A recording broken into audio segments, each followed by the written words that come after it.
or if you're international, which country. So there is a type messaging box that you have.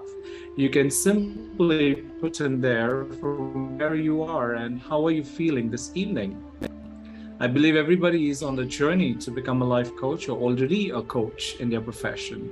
So we have somebody from Navi Mumbai, Pune, from Calicut, Pune, Kuala Lumpur. Wow. Okay. From Cleveland, USA, Delhi, Hyderabad, Mumbai, Chennai. So we have the whole tour today. It looks like the whole, feeling excited. How about the rest? Kedla, how are you feeling this evening? We have Jansi from Bangalore, Pune. Okay, great. And how are we feeling this evening? You're feeling great. Excellent, excellent. Happy it is Friday. Awesome. Okay, super, excellent, grateful, great. Feeling quite excited, looking forward to a great session. Okay, where are you from? I'm from Pune. Yes, very much. I love Pune and I'm a Pune fan. I was from Mumbai earlier, but I live in Pune for the last 20 years and I'm so amazed with Pune weather and Pune lifestyle. Yeah, feeling good. Even I'm feeling good listening to this. Yeah, great. So thank you so much, everyone, for joining in. And today's webinar is mainly to talk about how you could become a life coach, or what exactly is life coach all about. And I've got Kavita says she's from Sikkim. Absolutely. Good to see you, Kavita, as well. So today's session, I have a lot of questions for all of you. And I'm a person who'd like to engage with people, okay, in terms of having a conversation rather than a monologue. It should be a dialogue. So it would be great to have you all turn off your camera and be ready to be with me. I'll just get you everybody on a gallery screen so I can have everyone here. Yes, great. So very simple question that I have for all of you, that if some of them would like to just come on the off camera or come on the camera and talk to me as well. Are you a coach already, or are you looking to become a coach, a life coach, or a coach maybe? There is something called as a reaction button where you can raise your hand and I could get to know that. Yes, yes. Do you want to share? Hello? Yes. Yes, Tayyab, go ahead. Yeah, I'm a fitness coach right now. So I'm more interested in coach, become as a life coach. Wonderful. So you're already a fitness coach. Fantastic. Yeah. Okay, great, great. Thank you for sharing that, Tayyab.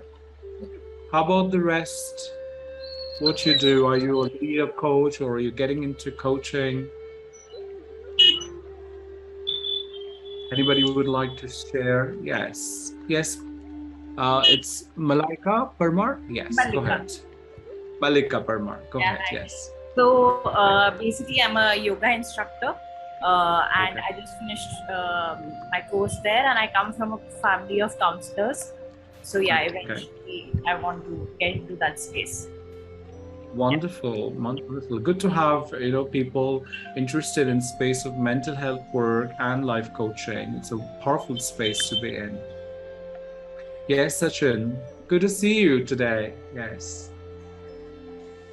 Hi, my name is Sachin Deshpande. I'm from Cleveland, Ohio. I'm already a coach. I'm working with BetterUp as a part-time coach. I am here to see if, and when I can set up my own practice so that I can do it full time. Wonderful. Wonderful.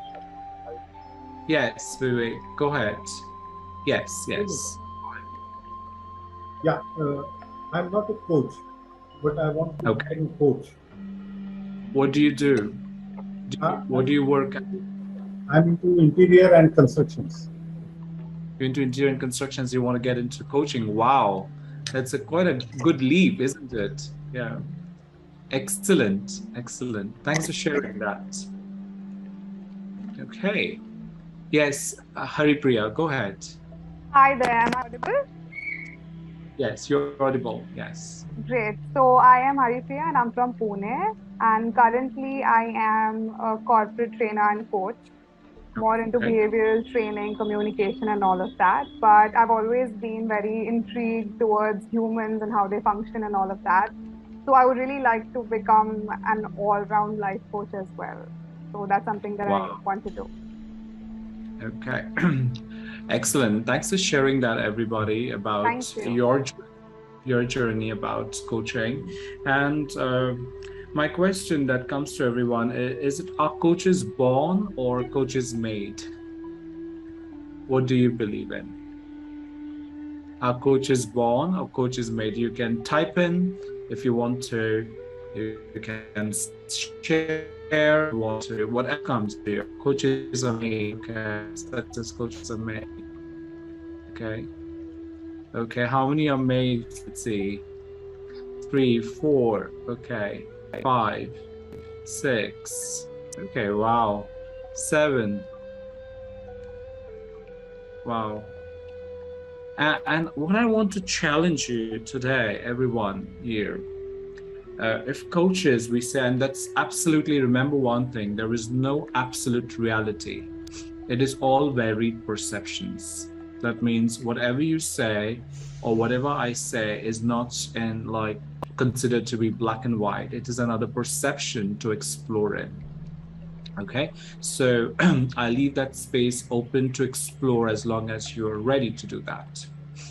For me, I personally feel that coaches are born because you have an innate desire to work with people, if you have a curiosity mindset, if you like to empower people, if you like to, there is a natural way that I remember way back, I used to talk to people and people used to share with me something that they would never like to share with anybody, and maybe in the first or second meeting itself. And I used to find it amazing, like, wow, I mean, and I never found that was something very unique about it, because I never felt there was nothing to, go and contemplate on. But when I started learning coaching and many other fields of human behavior, I realized it is a skill to be developed. And I said, oh, that is something that is happening naturally. Then later on, I realized that it is something that we all have within. Some people like to exercise it because they love this passion. It could be a coach or a counselor or a therapist or a mentor or a supervisor or a leader. So these are certain natural qualities, abilities that we have. We have to move and convert them into capabilities. Okay, that means that coaches are born with natural skills. Okay, however, with certain sharpening their saw on certain areas, they could be made to be a better coaches. So for me, it was always about that. Okay, this is so natural within you, and I work with so many coaches across the globe. I'm just talking about my experience, not about generically, but I realize everybody has such a natural calling, that inner calling. We call in this modern era the gut age, the gut brain. Something in the gut tells them that, hey, I love to do this job. So coaching can be considered as a primary source of income or a secondary. Some people would like to do a profession in coaching. They would like to be a coach, like somebody's already in training and somebody's already into construction and architect and many other fields, or a fitness coach. And you would like to also have an alternate career. Maybe that could be a part of life coaching or any other part of coaching that you may choose to. So I totally agree that coaches are made if they have some sort of curiosity about working with people. Now, one of them from our team said that, my family is into mental health work or counseling. Now, what happens internally, there is so much desire to work with people, and working with people becomes so natural for you. Then learning coaching is like a gateway that, hey, this excites me. Let me let me take it forward to developing those competencies.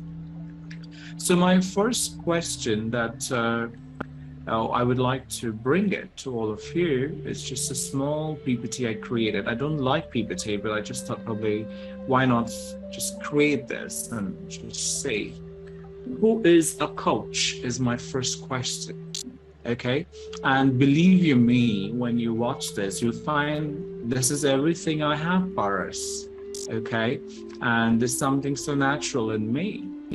So the first thing that I got for everybody is coach is a catalyst.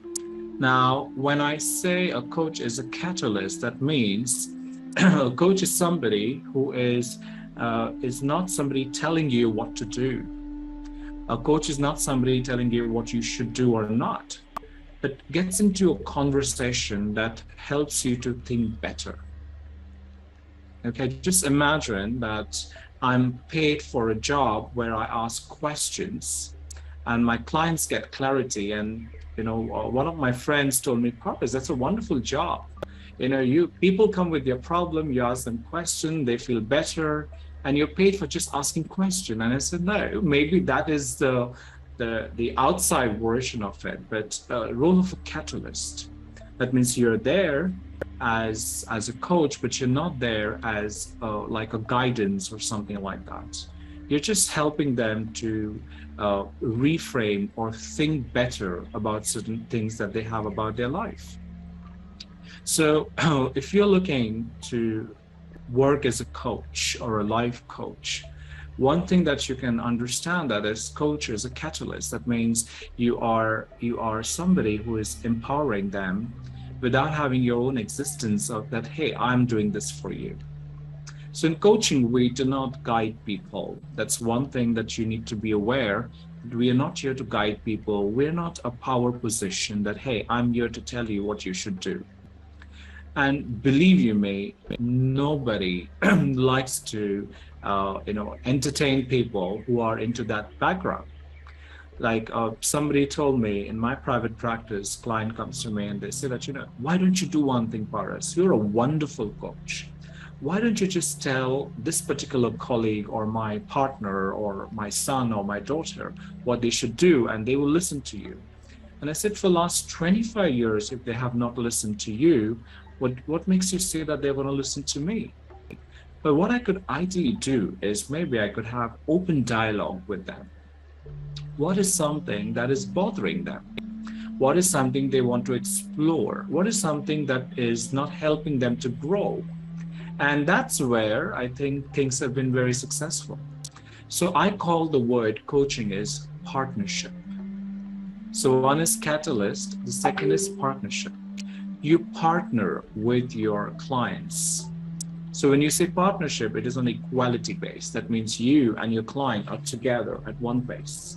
So it's not about you are here or client is here. It's together as partner. So when you're playing the role of a catalyst and you're partnering, what you're doing here is called co-creating conversation. Now let's take an example. If I come to you and I say I'm having a hard time to focus at my work, or there are too many things in my plate, a mentor or a guide could probably just tell you some instruction that, hey, do this, do that, do this, do that. And then you would say, okay, I will try this. And then you come for the next week and say, oh, I missed out. Well, I couldn't do that. Your strategy didn't help me, my mentor, coach, whatever you would like to name it. But what a coach does is a little different. A coach would probably ask questions like, okay, what is most important thing for you right now? And from there, the coach will help you to partner, to co-create a conversation. Remember, whenever we are confused in life, there's no third person can help me. But a third person with partnership is going to help me to explore my data points. Okay, so sometimes my data points could be expanded this way of impossibility. Like certain people say that, oh, I'm finding it so difficult to do this. Difficult is in their brain, in the way they are perceiving that particular thing. It's like a cockroach you see and you get scared. You're not getting scared with cockroach and you scream, but you're getting scared with the image of cockroach you have in your brain, which is grandiose, very big, very huge.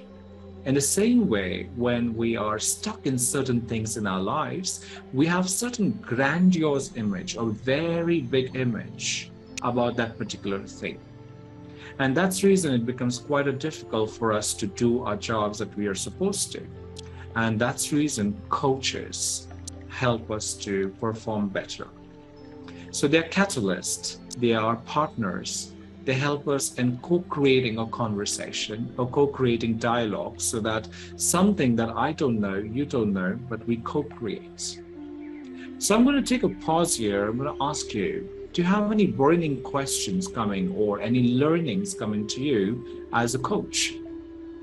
Anything that comes to your mind, please feel free. Anything that learning you get, feel free to help me.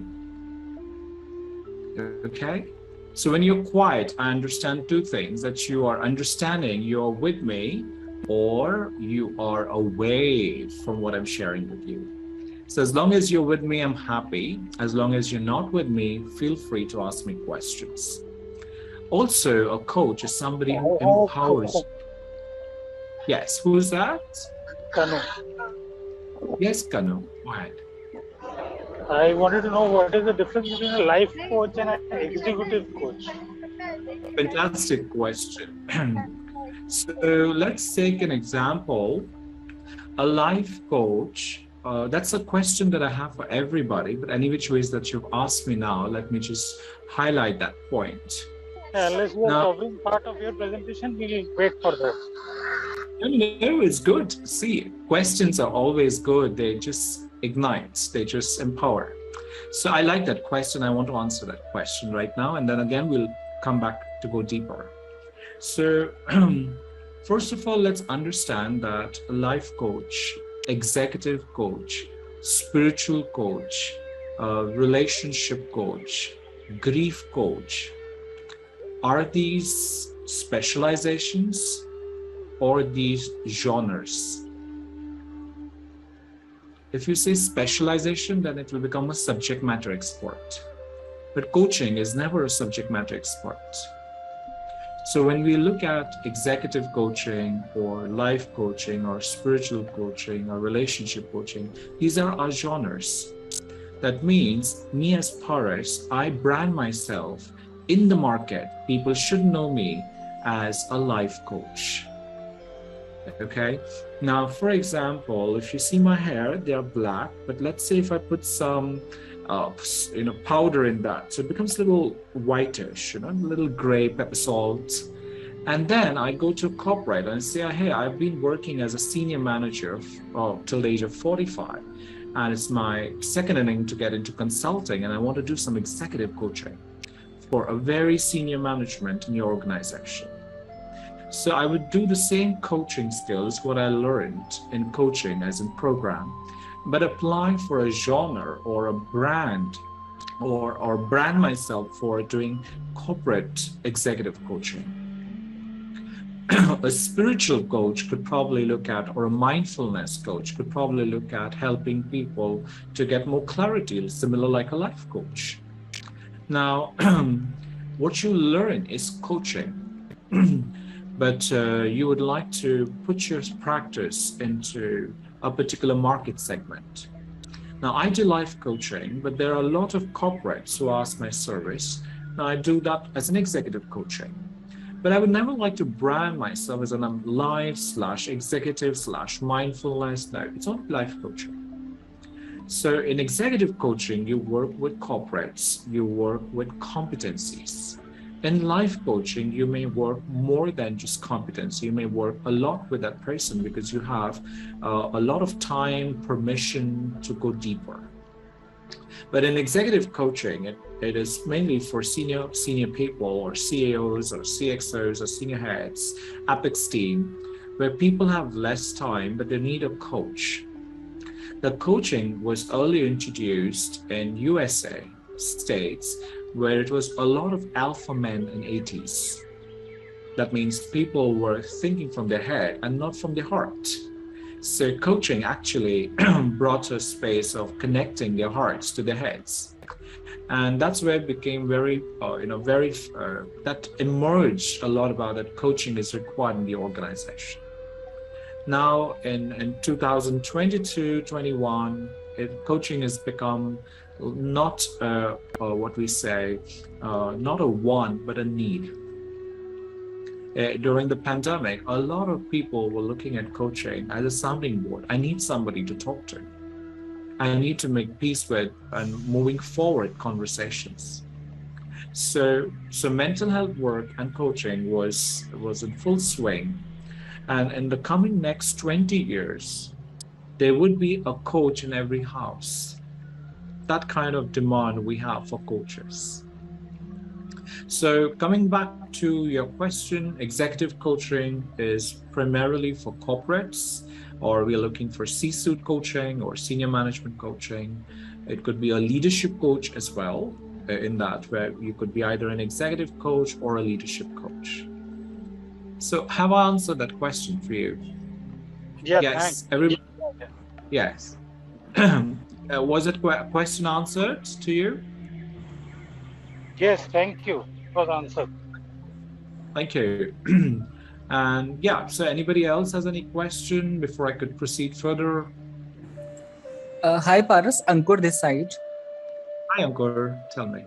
Hi, so I'm not very sure, I think it will be covered later in the content, but just wanted to know what is the difference between a coach and a mentor? Fantastic. I like that because, you helped me to integrate my PPT. I don't like PPT, Ankur. Okay, and it's very nice when you ask me this question because it helps me to get away from PPT. I'm a person who's like to be more experiential and talk and get more information, like question and answer sessions. So I'd love to answer your question right away. Now, to give you an idea, there are not only mentor, but also many other forms. So let's first understand a mentor and coaching. In the 80s, mentoring and coaching was considered to be same. Like you mentor for a long-term coaching sessions. In certain other definition, mentoring is also considered for, let's say, I work as a senior head in a company. And I have an intern who is from an IITN or IIMs or somebody whom I'm looking at to progress faster. So I would probably personally become his or her mentor, work with that person for 2 or 3 years and help that person to proceed. So there are certain, in organizations, certain companies have that kind of framework where you get a mentor and it's a fast track growth for you. In mentoring definition, from my understanding, at multiple levels of definition change, but my understanding of mentoring is a subject matter expert telling you to do what I should do in order to progress further. But when I look at coaching, coaching is not about telling you what you should do, it's co-creating conversations. So mentor I look at as a subject matter expert, okay? In certain places, mentoring, and in Europe mainly, mentoring is considered as a long-term coaching session where there is no guidance given, but you are working with that person on a regular basis. Okay. Can we say, like you mentioned that coach is not a problem solver. So can we consider that mentor is basically a problem solver up to an extent? Fantastic. Now let's take an example, Ankur. If I come to you, you're an expert in, let's say, expert in banking and finance, and you're very good at that subject. And I'm not very good at that, and I need help. And I come to you and you guide me in 2 forms. If you're working in an organization, you will be a formal mentor for me if you're assigned, or you can be a consultant having 20 years experience in that field. So you will tell me what I should do, okay? But in coaching, it will be completely different. So mentoring is a subject matter expert. You would tell me exactly what I need to do. In coaching, you would help me to explore deeper into where am I and what I need to do further. Is that clear, Ankur? Thank you so much. Yeah. So mentors are also called consultants externally. Okay. So sometimes people just hire mentors for service that, okay, I want to start up my business. I need clarity on certain things. Help me. And then we have an arrangement for 6 months contract, 9 months contract, 12 months contract. And then accordingly, you work with that mentor or a consultant with that. But coaching is completely a different ballgame altogether. Now, next question that came from Ankur was about mentor and coach difference. The next question is about how a counselor and a coach is different. Now, if you go back in psychology studies, everything evolved from counseling. Okay, but counseling talks a lot about going into the content of the story. Okay, there's a part of it where we go into the content in the past tense. While coaching, we are in the present and the future. So coaching focuses a lot about now and how, while counseling covers the past, the present, and the future. So if you are a counselor, you are already know the nuances of the counseling as well as coaching. You just have to name it in your brain. But for people who are not from mental health background, they need to understand that coaching is all about the present and the future. Coaching is about the context, not the content. In coaching, we never ask questions like, tell me more. We never ask questions like, who said what to you? Okay, but in counseling, we may go into deeper stories of the client. So even if you're exploring mentor, if you're exploring what is counseling and difference between counseling and coaching, this is one of the ideal way to distinguish the content and the context, the past, present, future, and present and future. So these are a few more elements to look at that. Again, clinical would be again very different in counseling and clinical counseling and therapy and other parts of it. But we don't go there. In coaching is very much why coaching is very successful for people like you and I to progress, because it always trains the brain to think forward, to create what we want to do in life. While in therapy part, it engages us into a lot of stories and traumas and emotional issues, which may not be a part of a coaching dialogue. So if you get clients who need that, you need to recommend them to the right resources. Otherwise, you will engage in a conversation which will not have any meaning for the client and for you. So are we clear so far with that? Yes. Yes. Malika, go ahead. Paras, I just want to understand, because you're mentioning this, and I had a question, like for instance, when we are working with clients, and yes, it is completely future focused, but then there are times where, people come up with certain, like there's a block which they just can't get through, like, a certain pattern, I can't get through this. And I've noticed that sometimes there is that a portion where maybe counseling comes in, because you sort of try and understand why is this pattern being repeated again and again. So is that where probably counseling skills might also enter, probably looking, not delving deep into the past, but slightly into the past? So interesting question in terms of when a client gets stuck, okay, and is not able to find himself or herself feels himself or herself in a maze. Okay, you could do whatever works well for the client if you come from a mental health background. But if you're just a pure coach and you want to apply the plain vanilla coaching, I would probably ask, how does this being stuck feel like? Okay, if the client tells me that, I don't know where I'm going, can I say to the client, how does that make you feel when you get to a state where you have an experience of not going anywhere? And then a visualization technique could be, how would it look like for you ideally? Okay, see, it's all about resource building. If the client says, I cannot think at all anything, and is stuck, and is not able to have a bandwidth to answer, maybe in 1 or 2 sessions you realize that it is not a coaching client. It needs something more. Okay? If you're already a counselor and you have a contract with the client to do both, which is fine.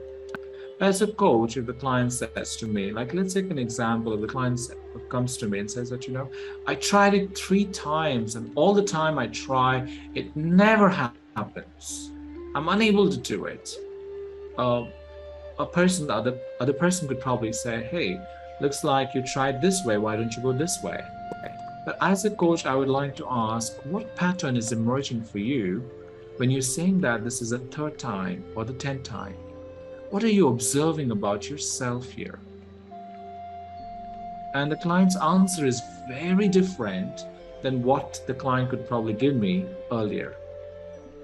The client started saying that, what I'm observing that, I'm saying yes to a lot of things when I should say no. And a complete game changes. Okay, so again, in coaching, the dialogues, the questions are very important. But that doesn't mean that, are we born coaches or made coaches? We have all the natural qualities. What we just need to do is we need to shape them. Okay, so have I answered that question for you?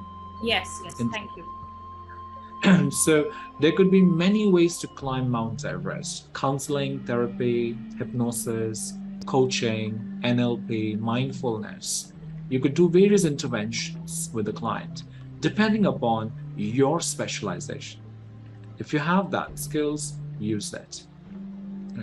Maximum time people feel that getting into the why of the question can help them. But my personal experience, initial times, a why gets into a lot of defenses. People tend to feel why didn't you do this? You promised me last week.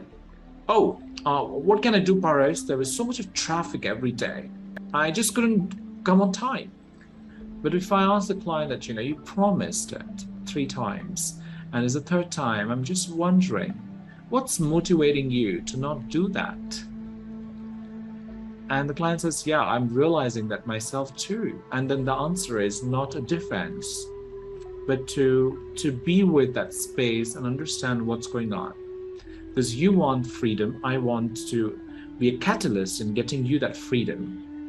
But then something is coming in between, which we may have not explored in the past. Can we do that now? Because it's just coming on the surface. That way, yeah? Yes, Sachin, go ahead. Hi, I have a question about the mindfulness. So how do you incorporate mindfulness into coaching? If you can give one example, that would be great. Sure. Excellent question. Mindfulness is one of my favorites, so I would love to answer that as well. One of the things that I see in coaching is not about your learning in a training program. You're actually doing a lot of unlearning part. Whatever you perceive things to be, you have to take a step back and unlearn a lot about your own self. So I look at mindfulness as a concept of accounting. How I'm accounting myself, the other person that is my client, the relationship between us, the environment, and the situation. So mindfulness is all about raising the awareness of oneself.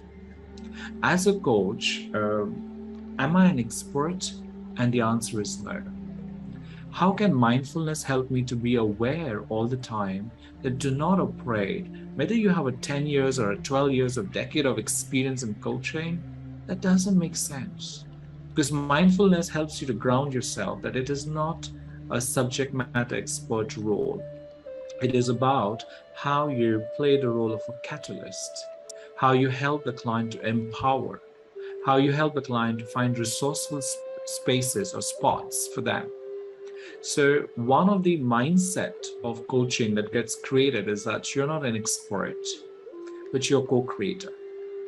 You're empowering people, but you're not somebody called as some sort of guru or a guidance or a teacher. You are a learner, you are a student, you are a curious coach with that person. And mindfulness helps me because I have seen when I do a lot of executive coaching, okay, people come with all fancy designations that, I've done this, I've flown here, I've done that. And mindfulness helps me to know that, okay, that doesn't mean anything to you, Paras. The client is sharing themselves because they want to just share it.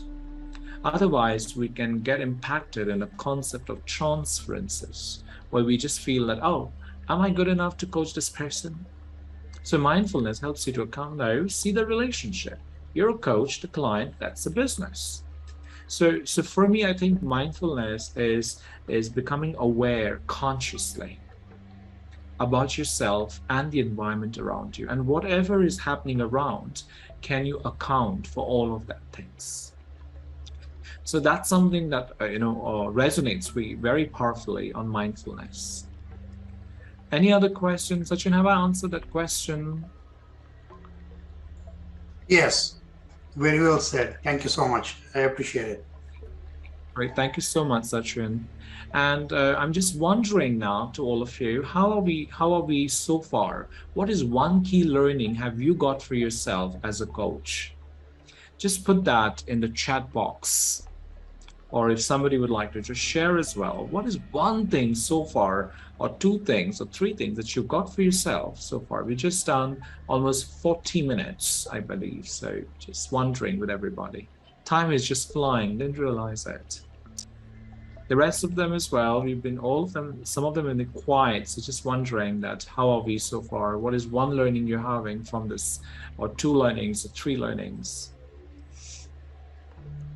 Last 20 seconds, so that probably I can take you through the next slide. Coaching is about context, that's right, absolutely. Coaching is helping client to find his potential, yes. So keywords, absolutely. Okay, so let's quickly move to the next part. The qualities of a coach. One is curious. Curiosity is what brings you to become a coach.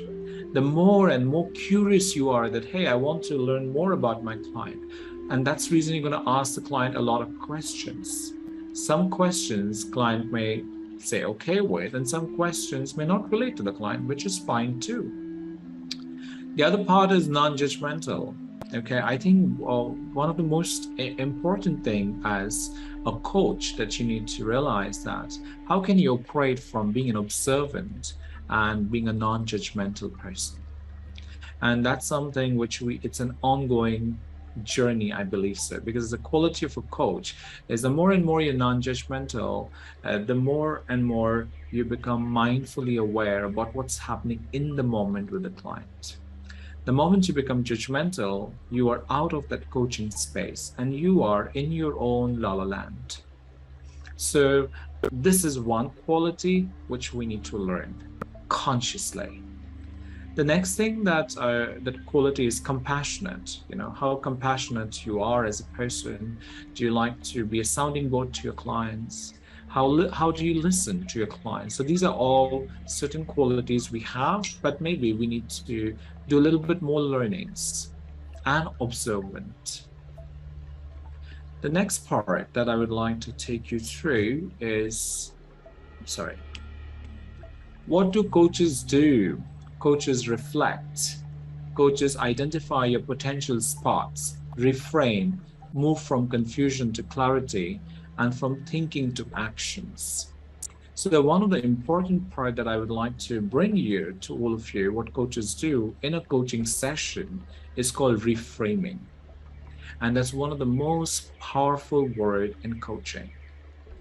Now, for example, if a client comes to me and says that it's so difficult to deal with this boss, I'm having a hard time, what do I do? Or it's so difficult to deal with this relationship. It's been married for, say, about 15 years, and I'm having a hard time. What do I do here? So a person is coming from a space of what's not working well. So reframing could be, What would you like instead to happen?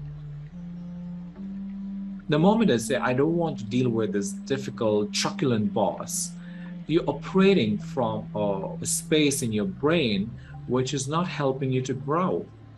It is not a resourceful space. Oh, I'm nervous for this exam and I do not know what do I do and it's so tough and, will I fail? Okay, what do you want from this conversation? And the client changes and says to me, I want to have an open dialogue with my partner. From difficult, truculent relationship changes into an open dialogue with my partner. So it's changing the gears, completely, reframing. And that's what coaching is all about. And that's the reason it's so popular. It is so impactful conversation because you're changing the gears in your brain to think from what is not working well to what do you want to create. And when you know what you want to create, what happens? Transformation happens because then you create strategies to achieve them. And once you create those strategies to achieve them, you get into action mode. So from thinking to actions. So reframing is something that you learn very deeply in coaching. And with only the help of questioning skills, your presence, your tone of voice, your body language, your pause, your silence, all of this play a very vital role around you when you're working with your clients. Everybody with me here, any questions, feel free to ask me.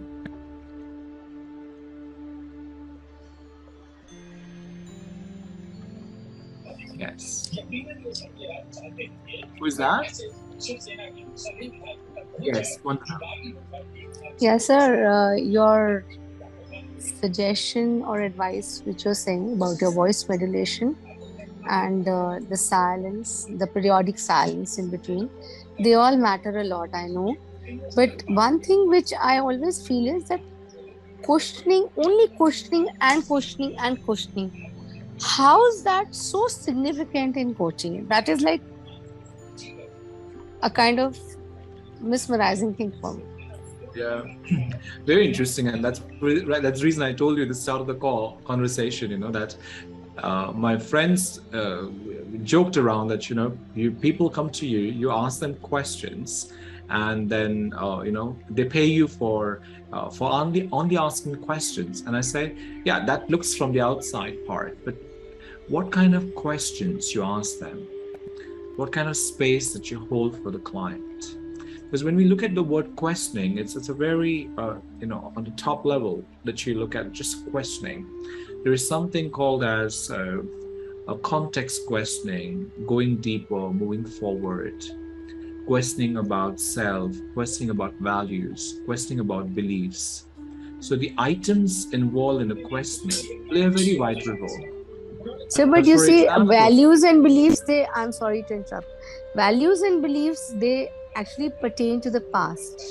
They never pertain to your present because values are something which you have created and co-created ever since you were born, and the kind of bringing up in your own family which you had. And the beliefs are after the values. I mean, you have been seeing those things and you have been seeing the results, the impact, and there how the belief system came up. So that I feel creates all the attitude and belief system. So that really matters, that whether we are talking of the past or we are talking of the present and future only. So when we look at values or beliefs, I challenge the client: are they borrowed beliefs or they are self-beliefs? Okay, a lot of beliefs that we have are swallowed without chewing, and those beliefs are a fantasy as some sort of values that we hold unless we challenge them. So when we talk about any sort of beliefs that we have, are those borrowed beliefs or they are clear about these beliefs? If they're clear about these beliefs, then they would not have any difficulty dealing with the current state. But when there is a belief conflict at an unconscious level, and what gets manifested in the environment is about dealing with a manager or a leader or a colleague or a partner. Okay, so let's take an example. One of the clients had this belief that I want to make everybody happy. And one day in the fourth or fifth session, I asked the client, looks like, you want to be assertive, but there's another part of you, I get a sense that you want to make everybody happy. How are these two, supporting you to grow? And the question, that client went back, reflected almost a week later and said that, I need to change this somewhere. It is not helping me today in the context of a relationship. Maybe this may be helping me somewhere. Because again, this concept of that, are these values and beliefs fixed? Some of them are fixed, which are called as core beliefs and core values. But some of them are fluid in nature because they are not having any precise definition on values and beliefs. We are co-creating in form of some sort of layers of onions. So we teach that also in a training program about the concepts of values and beliefs, that how are our core values and core beliefs getting formed, but how are they impacting in the present and future? Because my decision making is coming from certain values and beliefs that I hold about certain things in my life. And then how does that contradict with what I want to create? If that contradicts, then we challenge, but we challenge with a lot of compassion. We don't challenge like to confront the person, because at the end of the day, coaching is not about confronting, but coaching is about co-creating. This is what you want. It seems to be like you're held yourself with this particular strong belief that this is what life is. And how do you want to work around this? Now, whether the person is able to focus on the who part or the values and beliefs of it, or changes the behavior completely. Says, okay, this is what I want to do further. Okay, so how do you want to go ahead then? So what are you challenging about yourself here? What are you challenging about your beliefs that you're holding about life? Now, bringing the, wherever the client is in the present, if the client goes in the past, and we help the client to say that, okay, how is that learning impacting you today? So you're always working in the present. You're never in the past. You may be having a belief that you're holding about the past, but how is it impacting in the present? And that is impacting you to take a decision for the future. Am I with you so far? Yeah. Thank you, sir. Thank you so much. It was really an eye-opener, actually. And actually, I was like going into that deep thought of core belief system and the fluid belief system. Yeah. Yes. Perfect. Thank you. Thank you. Thank you. So we have the last 10 minutes. So let me just be mindful about some important thing that we may take away from this webinar. Okay. So what specifically a life coach can offer? A life coach can offer, variety of things that I look at as a holistic role that you play in your life. One of them is called personal development. Clients come to you when you take this profession. Clients come to you because they want to have a personal development. They want to have either their habits, their certain behavior patterns, or they want to get some clarity in their life, or somebody wants to work with you in their relationship. So a life coach can be a wonderful space for you to explore. A relationship could be partners, it could be divorce, or getting into some sort of separation, or getting into some sort of relationship, or dating. Could be anything that client is going through, and you are comfortable handling that part. Again, in career, maybe the client is looking for a transition. Like I have this client who is at the age of 45, at a very senior level in an organization, came for coaching, and it was almost 12 years ago, and I was like a person who was capturing hours for coaching, and this person says that I want to change and I want to become a photographer. And the first thought, my judgmental thought, oh, you're having a fancy job there and you want to just be a photographer. And that's where it helped me a lot, to understand that work with the client goals. Don't have your own judgments about it. And today this person is doing massive work in photography, and he's successful in the field of that and does a lot, and it's so expensive to go to him that, you know, it's like you have to wait, and then quite a big expense to work with. But then I realized that coaching, life coaching for career transition, you could offer that service. If somebody is looking for a change, or, you know, working on business part of it, now you don't need to be a mentor, but help the person to think clear on the vision of the client that he's looking at. Emotions, behaviors, people management, leadership skills. There are massive areas that you can look at as a life coach to work on. So any question you have on this slide, just want to check in with you all. A life coach in personal development, relationship, career, business, emotions, behavior, people management, leadership skills. You can offer a wide range of variety you have. Now, the next question that I have for all of you is that, is life coaching, do you need a license to practice coaching? Everyone.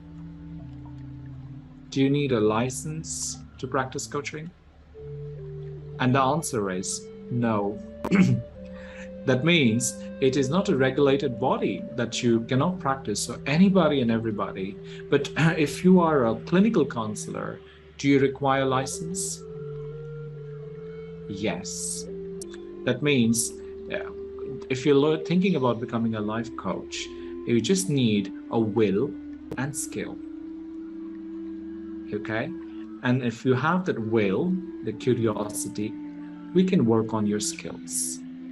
So think about it, that there is a lot of huge scope for you to get into life coaching. Now, it could further you. It could be a life coach or a spiritual coach or a leadership coach or executive coach. It's up to you. However you want to create. Yes. Yes, because you need some certification. Absolutely. Absolutely. Yeah. You can require certification, whichever certification you can do, whether you want a global certification, whether you want an Indian certification, but learning coaching is important. Skill sets development is important. The natural things that you have definitely are going to be with you forever. What skills and competencies are required to become a life coach? Now, these are few of the things that I mentioned: questioning skills, listening skills, goal setting, mindfulness, being reflective, being non-judgmental, goal setting and actions, and many more.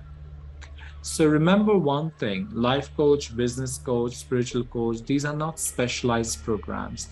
These are genres. That means how you want to brand yourself. Okay, becoming a life coach, when is it a good investment? Now, if you are a person who is looking to start your career in space of working with people as an alternate career, amazing job. As a mainstream career, it's a good time to begin anywhere.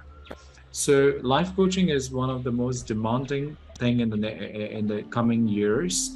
And what I see is every house requires one life coach to be there. And that is a need, what I see. And after the pandemic, I realized we just have like not even a lack of people in India who are certified coaches. So it's a good time for you to explore and develop your coaching skills. So in case if, in the last 4 minutes, if there are any questions, I'll be happy to pick it up. In case if you're looking to do some training with us, we have a batch, 2 batches we have. One is on mindfulness practitioner, level 1, which is starting on 7th of July, 2 hours per week for 7-week program. There are 5 levels, but level 1 begins in the month of July itself on the 7th. So I think my team will send the link to you all, or I'll send it to you just right away. In case if you want to explore that, would be great. And the second one, we're starting an coach certification, an ICF coach certification, level 1 and level 2. So in case if you're interested to join an online program, which is for 4 months or 9 months, the links are there available to you. You can always come back to me. You have my email address. It is Dr. Paras, Dr. Paris at matrix.n. Thank you, Ashish, once again. So, one more thing to share with you. I'm a very curious person, and curiosity. Yesterday, I was suffering with a temperature of 102. This morning, it was 101. And my family said that, please cancel this webinar. And I said, no, people have registered all over the world. And it's very bad to cancel it at the 11th hour. And I just prayed to myself that, an hour I have to give it the best. Only my cold little voice will be very different. Otherwise, it will sound like a very husky voice. But then that was a passion. So when you have a passion, nothing stops you in life. Remember that. That's my personal story. Yeah. Thank you. Yeah. Yes, Malika. Yes, go ahead. Hi. Well, first of all, please get well soon. And yes. So just two questions. One was actually, because we're talking about the certification, and because I've been researching on this, I wanted to understand the whole ICF certification. What is that exactly, and how relevant is that in India? And also, like, if we need to get further details about your training, like in terms of costs and everything, how do we get it?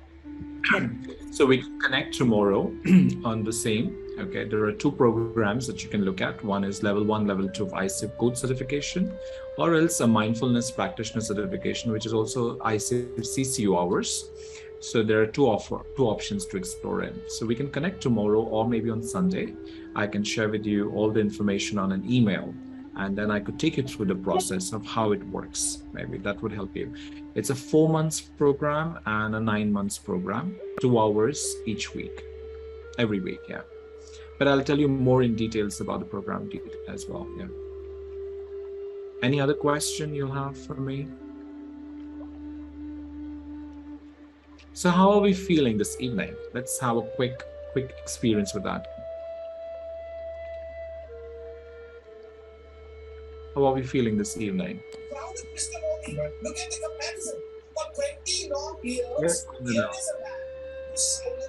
Yeah, your answers were quite significantly, I would say, eye-openers. They were actually going deep into me, and I was into that thinking process, which is always needed whenever you start any kind of new training.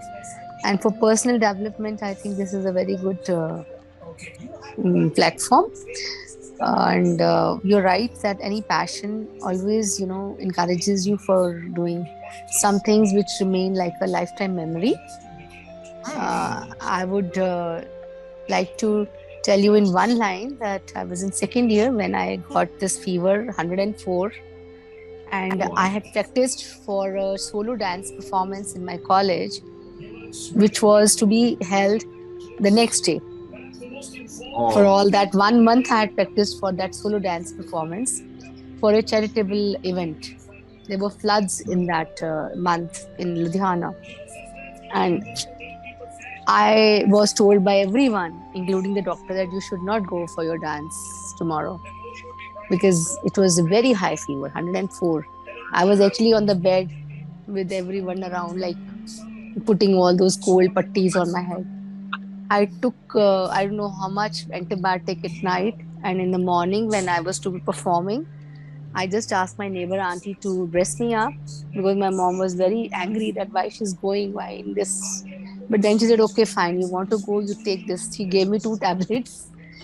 I lowered my fever to say, I think 99 or 100 maybe. And I danced. It was one of my best dance performances in this whole lifetime, I would say. And in the end, I was supposed to be taking a chakkar on the stage, and I fainted there only. My God. So they just drew the curtains, and I still remember that as a lifetime memory because I was cheered by whole crowd. The whole of Ludhiana had come that day. It was a big event in my college, and it was a solo dance performance. So it was a very big event. So that remains a memory in my mind. As you just said, that any passion could not, hold back anything, any physical problem or any other problem. If you have a passion, you can always go ahead then. My mom especially came all the way to see me that मेरी बेटी ठीक रहे all this time. Excellent. Yeah, so that was Thank one incident. Thank you. Thank you so much once again. And I've also put up on our chat a free certification program on mental health. In case if you're interested, be a part of that as well. We also run, it's a wonderful project that we did. It's a free certification on mental health awareness, part of it. So let me know if there are any questions, happy to support that. Yes, Ramana. Yeah, Mr. Paras, I have one question. Yes. Can I ask you? Yes, go ahead. Yeah, Paras, I just want to know, how do you get clients in the coaching business? How do we get clients in coaching business? I think that's one of the most secretive question that I would like to answer it. Okay, one of the things that I've learned over a period of time, till 2016, I never had a website. Okay, I was always working for 28 days, 27 days, doing a lot of corporate work. And many of them told me, you don't have a website? I said, no, it's everything that happens is a word of mouth.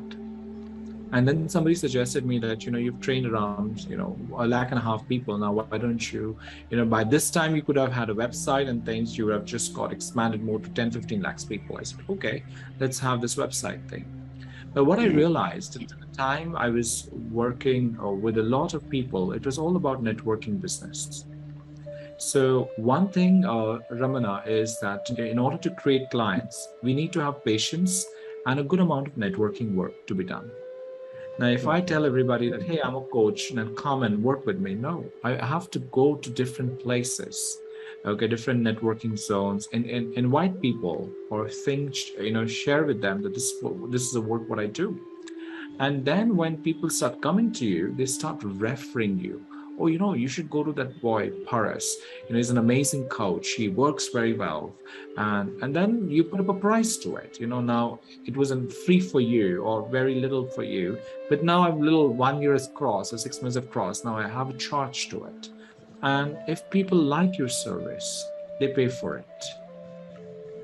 Second part is there are a lot of marketplace in coaching these days. You can join those ones, but they require some more credentials as well.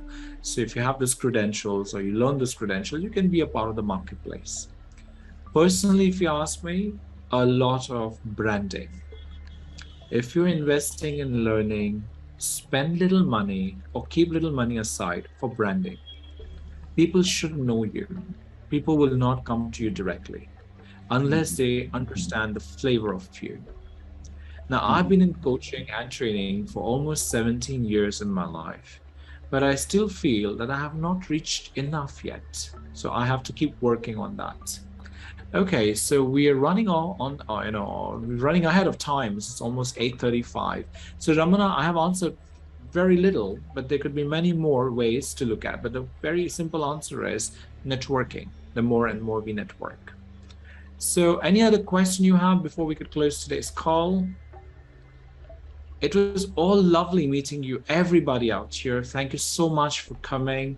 And you all are natural coaches. In case if you want to explore it, please connect with me at regular intervals. I'll be happy to support you. Have a wonderful, wonderful time ahead, everybody. Namaste to everyone and stay connected. Goodbye and good night once again. Bye-bye.